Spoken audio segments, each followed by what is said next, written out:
यानंतरचं नाव आहे शुभा साहेबराव शिंदे. इथे उपस्थित नाही, त्यांचे सुपुत्र आहे इथे उपस्थित आहेत, ते सत्कार स्वीकारतायत. साहेबराव शिंदे यांच्या वतीने शिवराज शिंदे सत्कार.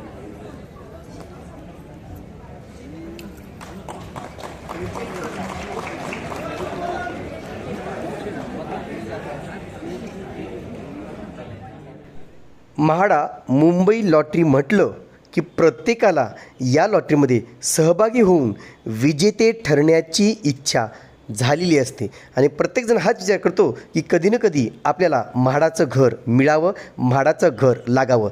अशाच म्हाडाच्या घरांची लॉटरी आज मुंबईच्या रंगशारदा नाट्यगृहामध्ये घोषित झालेली आहे. आज विजेत्यांची घोषणासुद्धा झालेली आहे.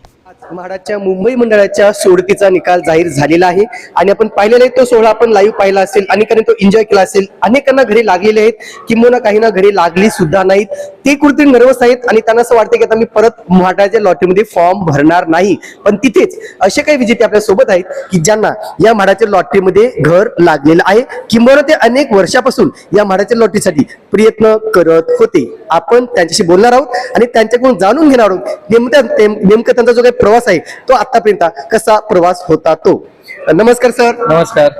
आपलं नाव काय? राधाकृष्ण. नमस्कार मॅडम.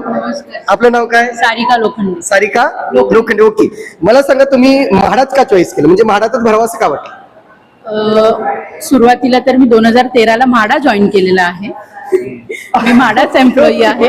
सध्या मी म्हाडामध्ये उपअभियंता या पदावर. अरे वा, व्हेरी गुड. बघा, हे म्हाडामध्ये उपअभियंता या पदावरती आहेत, म्हणजे साधे सुद्धा पद नाहीये. म्हणजे खूप चांगली गोष्ट आहे की आपल्याला म्हणजे म्हाडाचे एम्प्लॉईज आपण त्यांची मुलाखत घेतोय. मला माहित होते म्हाडाचे एम्प्लॉईज म्हणून, पण एक विनय म्हणून मी त्यांच्याशी बोलत होतो. काय वाटतं, म्हणजे कधीपासून प्रयत्न करत होता तुम्ही? मी 2013-14 पासूनच लॉटरी भरत आहे. आणि 2013ला ज्यावेळेस मी लॉटरीचा अर्ज केला त्यावेळेस आम्ही दोघं अनमॅरिड होतो.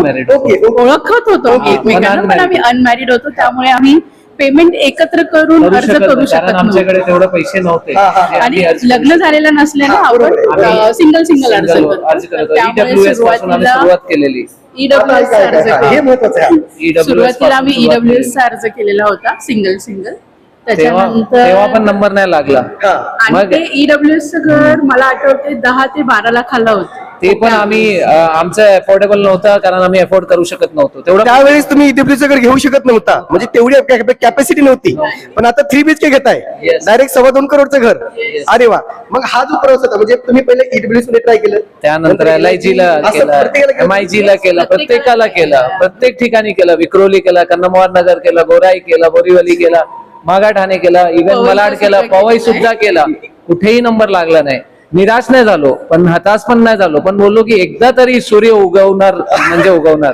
अरे वा. आणि त्या हिशोबाने आमचं लग्न 2019ला झालं आणि आम्ही दोघांनी विचार केला की आपण दोघे लोन उचलूया, आपल्याला आता काही प्रॉब्लेम होणार नाही. आणि आता आपण MIG मध्ये पण केलेला, पण तो पण लागला नाही. तो पण निराश झालो नाही, हताश झालो नाही.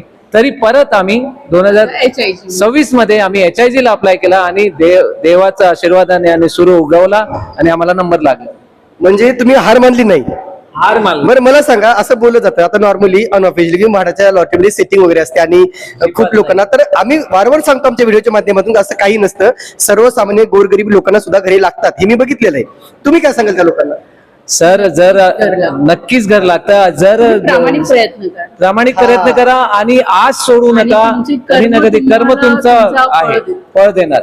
Very good, very good. कारण 13 वर्षाचा प्रवास आम्ही सोडला नाही आणि अखेरपर्यंत सर्वांना सांगतो की सोडू नका, निराश होऊ नका. माहित पडलं की पुढचा पाऊल तुमचाच असेल, हे प्रवास सोडू नका.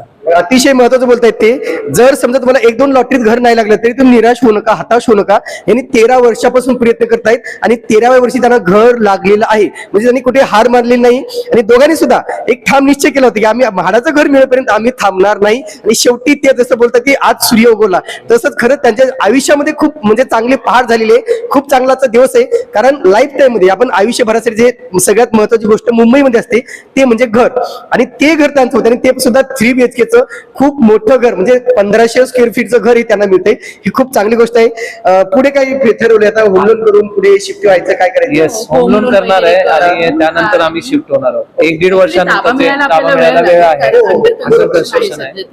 बरं, तुम्ही RK प्रॉपर्टीज बघता चॅनल कधी? हो मी पाहिलेले आहेत. अरे वा, very good. पाहिलेलं आहे. आर के प्रॉपर्टी न्यूज चॅनलकडून आपल्या दोघांचं खूप खूप अभिनंदन आणि पुढील वाटचालीसाठी शुभेच्छा. Thank you madam, thank you. तर मित्रांनो, म्हाडाचे विजेते आपण त्यांच्याशी आज बातचीत केलेली आहे. अजून काही असे विजेते आहेत, मी त्यांच्यासोबत सुद्धा बोलणार आहे आणि त्यांचं काय मत आहे हे सुद्धा मी तुम्हाला दाखवणार आहे. धन्यवाद.